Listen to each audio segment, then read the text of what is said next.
Well, I Okay. mean, this is what it's come All right. to.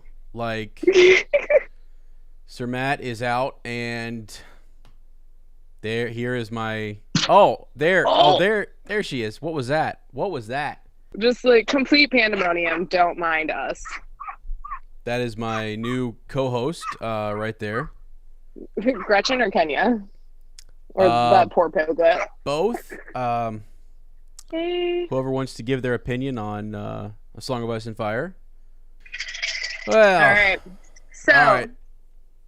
Let's dive into Let's this. do the thing. Let's do the thing. Obviously, I have my squire with me, and I don't really know what we're stumbling into and what we're getting into here. But Lady Raj, I tell think us it's what's gonna be up. good. Oh shit. Sorry. Really, that good? That good? I had to put my brightness up. And it's like I had a computer. Well, I do have a computer, but anyway. So I am doing super well. I'm in my temporary office out in the wild. I was telling Ezra earlier that it's about time that I have like animals like co-host with me Just when I running am around. co-hosting. So like co-hosting. But so so my interest with the whole Brienne versus Lem Lemoncloak kind of is born from like a deep-seated need to know what's going on with Lady Stoneheart. Yeah. Because it's just such a freaky part. Like I remember the first time I read what is it, At the End of Storm, in the epilogue where she comes through for the first time. Yeah. Where when Marin's going to get hanged, but he doesn't know it. Yep. And it was so I was walking and it was nighttime. I was walking to go get some dinner. And like the pathway I was on, like there was a human pathway that went around a roundabout, so there was no longer any like safe walking space by that roundabout. And it was dark, and it was around a corner that you couldn't see like what was past it, and there was a bridge you had to go under, and that's right when Lady Stoneheart gets unveiled. And I hung a hard right, and I just like walked on the side of the road underneath the streetlights because I was like, I don't know what's about to happen, but I'm a weenie, and this sounds like it's about to scare the absolute shit out of me. And that's what I like about it. Like it's one of those moments where you can feel George's affinity towards horror writing. And it's beautifully done. I really, really, really like it. And then you skip forward to the Brienne chapter in Feast.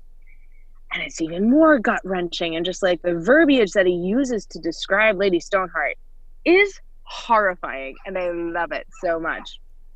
And I was actually listening to LML has a Winds of Winter like ideas series that he's doing on his YouTube channel, which is like super interesting. Ezra's the one who tipped me off to that. But they go into what Brienne looks like when she comes up to Jamie in his one dance chapter. I got to really thinking about like where she's at and what she looks like right now before she's about to go into what you and I are kind of theorizing about the Lem Lemoncloak versus Brienne. But her cheek is gone, man. It's gone. I know. It's gone, and there's scarification, and like I was thinking about it, it's like someone must have taken like a spoon to her. Like that's how awful it's got to look at this point. Yeah, and when like you think about too, the idea she cries out sword, she's trying to get that, she sees Pod about to die, and so like does she have other markings, and she's like I don't think in the chapter it talks about a noose mark, but you got to think about like the LML was saying she must have lost a shitload of weight because she's been fighting off this horrible infection, and she's had this fever. Like her body's been working but deteriorating at the same time. And one thing that made me laugh is like, if someone like that came out of nowhere and asked you to follow them in the woods, I would not. Well, yeah, or it's like if you see her and he does know that it's her, he's got to be thinking one of two things, like, this is odd, or she's in danger, she's in trouble, something's up. Like, what is Jamie thinking, in going through with that? That would be shocking. And it makes me wonder, like, she's obviously not actively in danger. Yeah. She was able to just like stroll into Penny Train. She's like, show me Jamie Lannister. And so like she's clearly like okay, but to me there's this underlying, like, it has to be a really, really sinister thing to experience, because like she looks awful, like a semi truck hit her and drug her a couple 100 feet kind of thing. But she's still standing, like there's got to be some degree of healing on her face, so like there's time that's passed. Yeah. What is going on? And it honestly, to me, kind of speaks to Jamie's character a little bit, like who he is at the core of his being, which is kind of a decent guy. That like, you know, you see a situation where you need to be a part of to like help it go right, and you just like get up off your chair, like, all right, let's go, let's do this. Like if I called you and was like, hey, as like I need specifically your help from Ohio, like, yeah, just get up and come out. Right. Which I think is pretty cool. But I wish we had just a little bit more of like his thought process behind it, because when you go through the chapter, he's kind of just like, oh my lady, you look like shit, like, yeah, let's go, like let's do this. Doesn't ask any questions, like all he does is like assess the way she looks and then agrees to go with her. Right. I so badly want just like a little bit more, like I want him to question what's going on. But so we had been talking about him, about Lem Lemoncloak, who his hidden identity might be, right? Right. Yeah. Yes, this was kind of just the idea that you brought up Lemoncloak and like possibly a showdown. I thought was pretty cool, and I kind of forget that at the beginning of when Brienne first shows up, and in her request to help or to acquire help from Jamie, she says that it's to save Sansa from the Hound, and the Hound will kill her. Right. And Lem's got the, you know, when he acquired the Hound's helm. Yeah, and so you're like, okay, yeah, that makes sense, right? So, which I find notable that Thoros was so appalled, and he's like, "Are we really robbing corpses now?" And Lem's like, "It was a good helmet. It's fine." I recognize that of Thoros being like the last shred of humanity. I mean, they feed her and they fix her up before they hang her. I believe that Thoros, excuse my terrible dog, I'm so sorry. I don't know if you can still hear her. You're good. But she is incessant.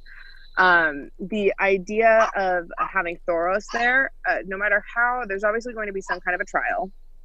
And I wonder if Thoros might not be the kind of the person in this entire cluster that's going to be like, okay, wait, no, if we're doing trials, technically they have the right to that. Like, okay, we can do a trial by combat.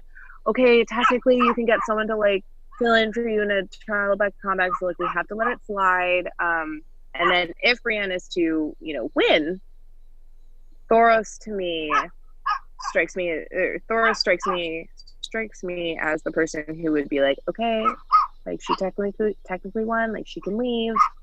But I also don't think it's going to be like that. So I can't help but wonder if this trial by combat isn't going to burn down the entire Brotherhood. Yeah, tear it apart, exactly. So when you get to how do we get to a trial by combat? I mean, is it that like Brienne takes Jamie back and it's a trap, and then you know what I mean, like, because like that's where I'm starting to kind of struggle, is look what they've done with all the Freys and the Lannisters. I mean, they're just killing them, you know, like there's no I'm just trying to figure out how we get to a point where we get into an actual trial by combat. Oh, you know right. I mean? Yeah. Okay, so for me, like, for example, when they're like, I feel like the Merritt Frey. Frey, in the epilogue of Storm, was the best example of like exactly how they're going about to hang these people. Obviously, whenever they come across any like notable Frey, that Frey was a part of the Red Wedding, and so no matter what they say in their trial, it's going to come down to like, you were still there, like, and so you get hanged. And so I'm assuming that like they'll get there. Lady Stoneheart will go out of her way to say like, you know, you did Jamie Lannister sends his regards, and he's obviously going to be like, "Oh, you didn't mean it like that. I wasn't saying that. I had nothing to do with this. I was nowhere near King's Landing when all this was being put together." Like, look at a map, do the math. And then I'm assuming they're like, "Okay, this is your trial." And then Brienne jumps in with like, "Wait, no, I want to do trial by combat," or even Jamie proposes like trial by combat. Cue Brienne walking in as his like substitute, and then obviously Lady Stoneheart can't fight, so they bring out the biggest guy out there, which is notably Lem. He's described plenty of times as like massive, big and strong, like wicked dunk vibes, other than like the personality thing. And then they get set up, and there's this like really intense glorified battle, and then hopefully Brienne wins. What I can't help but wonder is if Lady Stoneheart like loses her shit when Lem dies. Yeah, so I mean that would so like technically he can go off and like be safe. Yeah. And one thing, I guess when you're there and you're trying to get this trial by combat, you're right in that when the other phrase show up, I mean, Catelyn can say, no, they were there. They took part. They were actually at the Red Wedding. Can she really say where Jamie is or where he was or whatever? But so would she be maybe more willing to kind of hear him out, talk through this when with even Brienne, who was like her sworn kind of like sword, I mean, shows up and she doesn't believe a word she says and immediately prove but at least she does let her go prove her loyalty. So you're right in that it's like some twisted form of like I don't think it was her letting her try and prove her loyalty. I think so when I listen to Lady Stoneheart predictions and things all over the internet, everyone talks about how she's like solely revenge driven, kind of connected to how like the last thing she did in her life before she lost her marbles, before she died, was kill Jingle Bell for like technically no reason. So I don't think there's much logic working in Lady Stoneheart. I think it's very much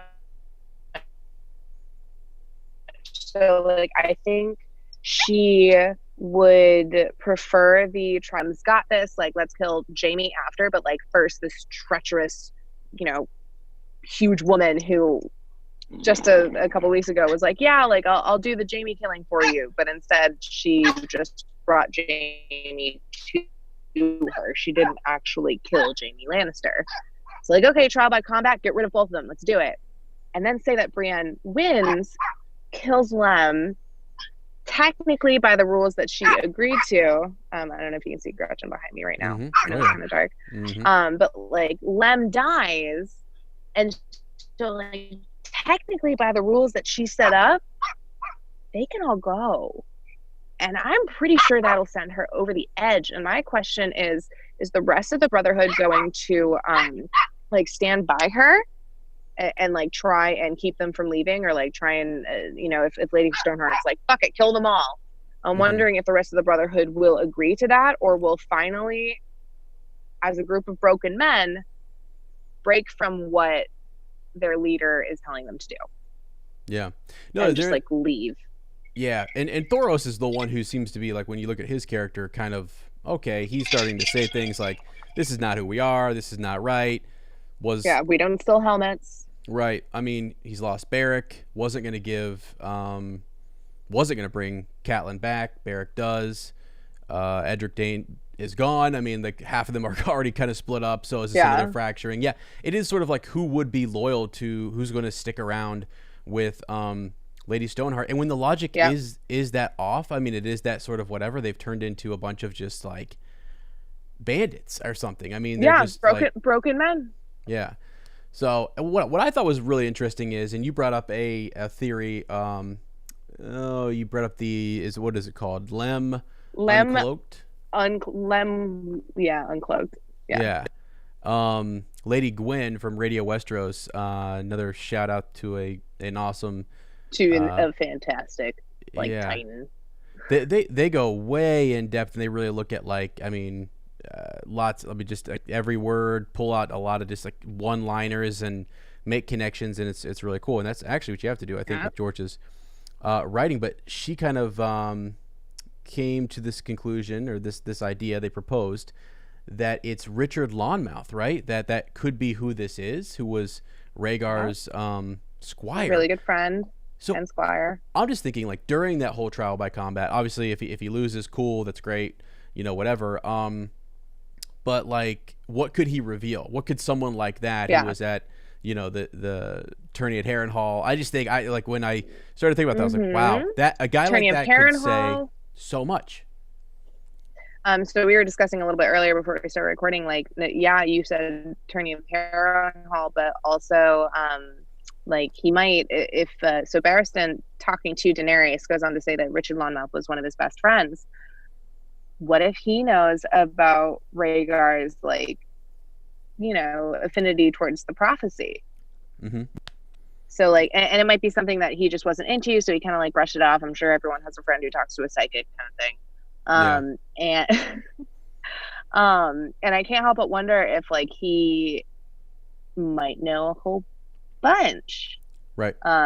There's that quote from an Arya chapter. I think it might be Feast, possibly if it's not Feast, it's Storm. But when they're at the Peach, and Tansy at the Peach goes on to mention something about his yellow cloak and being Kingsguard.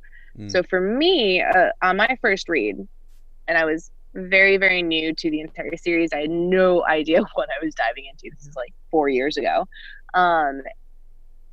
I, right off the bat, that kind of flagged itself to me, like, okay, George doesn't just like use words like that. Like, why would he write that? He went out of his way to write that. So who is this guy? Right. And what does he have to do? And it was actually in reading Lem Uncloaked that I was reminded that Lem had a wife and kids. So he's not necessarily a Kingsguard, but he was very, very, very close to an almost king. And so it might have been like a preface step of George's like 3-phase way of revealing things to us. So like the really, really good astute readers might maybe get it on the first read. It's those hints in like his 3-fold method. Those hints are a little bit easier to see on a reread. Yeah. And then he goes on to say something else again, which is a little bit more obvious. And then he comes around and like hits you over the head with it in the third phase of the 3-fold thing.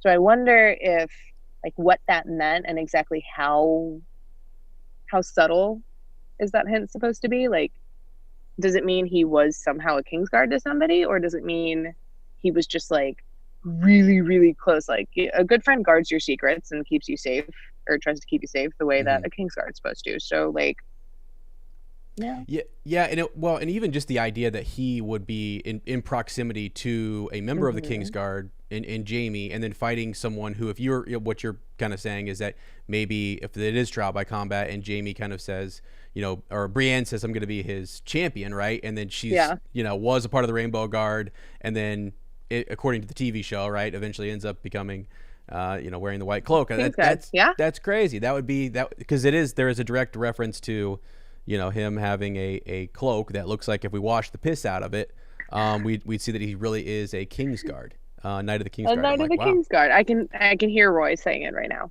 Yeah. So that's cool. I think it's neat. I mean, I think it's interesting, and I would love to hear what people think about, the idea of Lem Lemoncloak, and we can do maybe a follow up on this. Help us piece it together. Because it's just fascinating. I've wondered, really, that's one of my like most anticipated things, and I know is for you as well, to like see what actually is going to happen right there when Brienne brings Jaime back. I mean, I've even thought to myself, like, is there something with Thoros is going to happen? I don't know. It could go in so many different directions, and that's what's got me just mind boggled. Yeah. What if Thoros dies in an attempt to allow Jaime and Brienne to leave after they technically won the trial by combat? Yeah, I mean, gosh, I was actually on a live stream the other day with LML, and I posed a question about Thoros, and he and Quinn both said, and I totally agree with him, that that's a character who George kind of leaves in the mix that you can do whatever you want with. I mean, you can kind of and so like you're saying, does he use Thoros to kind of help get them out of the cave and then move their story along, or does because I can't help but think like it's very notable, like the Hound's helmet when Lem comes up to say, or Brienne, she mentions like, oh, you had the Hound's helmet on, and then Thoros chimes in with like, come on, are we stealing from corpses now? Like, what's going on, guys? Yeah, that to me is so like it might not be a great idea if you think hard enough about it. Like, okay, now you're impersonating the Hound. We know he's dead, but like you can't just go around with a mask on all the time. But Thoros specifically goes into like, are we really robbing corpses now? Yeah. And that just seems so small in comparison to what they're all doing grand scheme. Like, what? Who cares? Yeah. Why would you care other than to try and maintain some sense of dignity and respect for what you're doing? Yeah, I think too, it's also like maybe like that's the thing that we see, right, is him kind of nitpicking something small like that. But it does, I think, show us that that's the thing he's willing to nitpick on, because the other thing, if you were, I just kind of feel like this, I don't know if it's true or not, but like if you seemingly everyone has given over so much to Lady Stoneheart, to Catelyn, that like to question her at this point almost seems like you're screwed. Like that, even Thoros, who was bringing people back, it's almost like they've pushed him aside a little bit, although he's still, but it's like, it's odd to me. It's really odd. And he was the guy who was behind bringing Beric back time and time again. And then he sees this shift. I got to say, he's shaking his head going, this is not good. I should have went with the other group. I mean, but I don't know. That's kind of my thought. I should have just tried it, and it should have just not worked. But because, what is it?